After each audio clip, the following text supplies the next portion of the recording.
Hi guys, Artie here, and it's that time of year again, Christmas and the holiday season.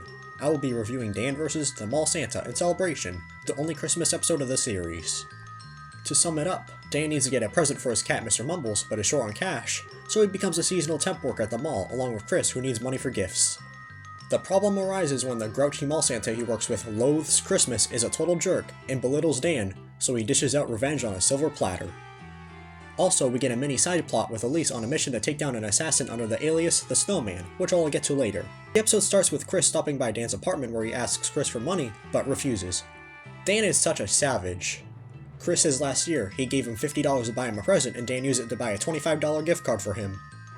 Anyhow, Chris refers him to a job as a seasonal worker at the mall for the Christmas crossing display that he also plans to work at. After the interview where it turns out Dan won't be the Santa and instead an elf, they immediately get to work, which is totally how it works in real life, and Dan soon encounters the miserable mall Santa who lacks any Christmas cheer. It turns out despite being a grown man, Dan still believes in Santa, which is followed by the best quote in the episode, "I could not contain my laughter." I'm confused. I know you're not a child because you have facial hair, but it sounds like you actually believe in Santa Claus? Of course I do! Read your Bible!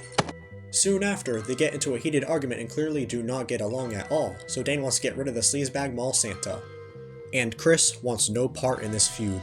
Also at this terrible job, it is a toxic work environment run by a bitchy Karen and they only get breaks every 6 hours after working non-stop.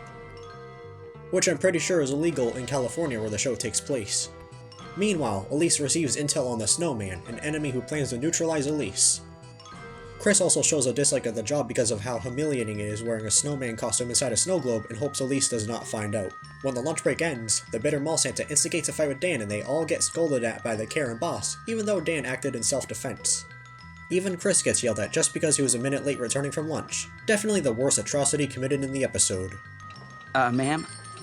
I wasn't involved. You were a full minute late coming back from lunch. You're the worst of the lot! You really are. What a bitch. Dan soon discovers the candy canes can be licked down to become razor sharp, and the next day uses them to set up a booby trap for the fake Santa. In the meantime, we find out the reason why the dingy mall Santa in between jobs is so miserable to this day is because he didn't get a Sergeant Saskatchewan action figure as a kid and not because the job is hellish. Yeah, it doesn't make too much sense. After that, Elise continues to hunt down her target and interrogates Dan with no luck. After the mall closes for the day, Dan fails to get the fake Santa to fall for the trap and the boss accidentally trips the wire to Dan's booby trap, almost killing her and results in Dan getting fired. Chris gives the ultimatum that the only way he can get the temporary job back is to follow his plan and give the mall Santa the gift he's always wanted. It goes smoothly until Dan instead goes for his plan at the last second and topples over a Christmas tree, crushing the fake Santa.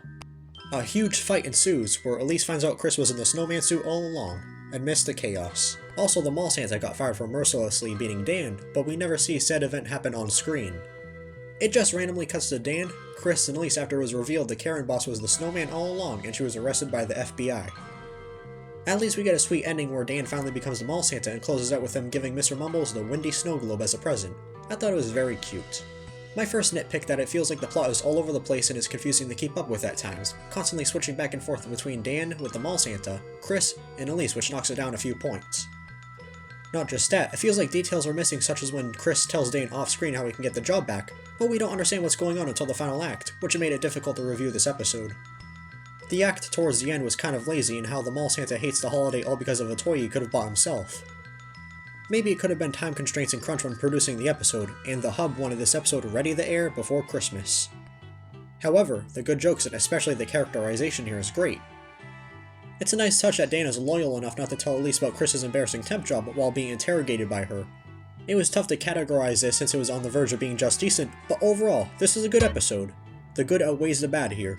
Like always, I rooted for Dan here because the mall Santa lacked any Christmas spirit, was a complete jerk, and a bully. This is one of the most sensible reasons to get revenge on someone, and I'm glad Dan came out on top at the end. The fake Santa was fired, and the Karen boss was taken away by the FBI. Even Chris got to keep the job as well. Unlike other holiday specials where a character refuses Santa's existence and is later proved wrong, Dan, despite being a grown-ass man in his 30s, still believes in Santa Claus. It's weird, but in a charming way because of how irrationally angry and vengeful he is most of the time. It's nice to see he has faith and joy somewhere. It's not a bad plot setup either. Not too many holiday specials give insight to what work culture is like around the holidays, one of the most stressful times of the year. Well, except the Agretsuko Holiday Special, We Wish You a Metal Christmas, which came later. It's just that the execution of the plot here was clumsy and slightly inconsistent. One possible error in this episode is when Elise communicates with the spy boss, the snowman is mistakenly referred to as he, even though at the end it is revealed the mean and bossy Karen running the place was the assassin all along. Not sure if this was intentional or not, but if I had to guess when they were writing the early draft of the episode before the manager was revealed to be the culprit, it slipped through editing and was overlooked. One of the most fascinating details from this episode is Dan's resume, which gives us a glimpse of some lore, such as how he got fired on 9/11. It's a mystery on how the network let this cheeky nod slide. This may not have been a perfect episode, but is a very notable holiday special. Now, you can't believe everything in this book, Mr. Mumbles. Mrs. Claus is still very bitter about the divorce. Thank you for watching. Make sure to like, comment, subscribe, share, notify, and check out other videos on the channel. You may like them. In your opinion, do you think this holiday special holds up and has some meaningful messages and characterization, or is it lackluster and inconsistent? Let me know in the comments. Also, I hope all of you have a wonderful and happy Christmas, Hanukkah, Kwanzaa, New Year's, Winter Solstice, Boxing Day, or whatever you celebrate. Once the holiday season ends, we have 3 frigid, sluggish, and depressing 3 months to get through, the worst time of the year. At least if you live in the Northern Hemisphere. So good luck!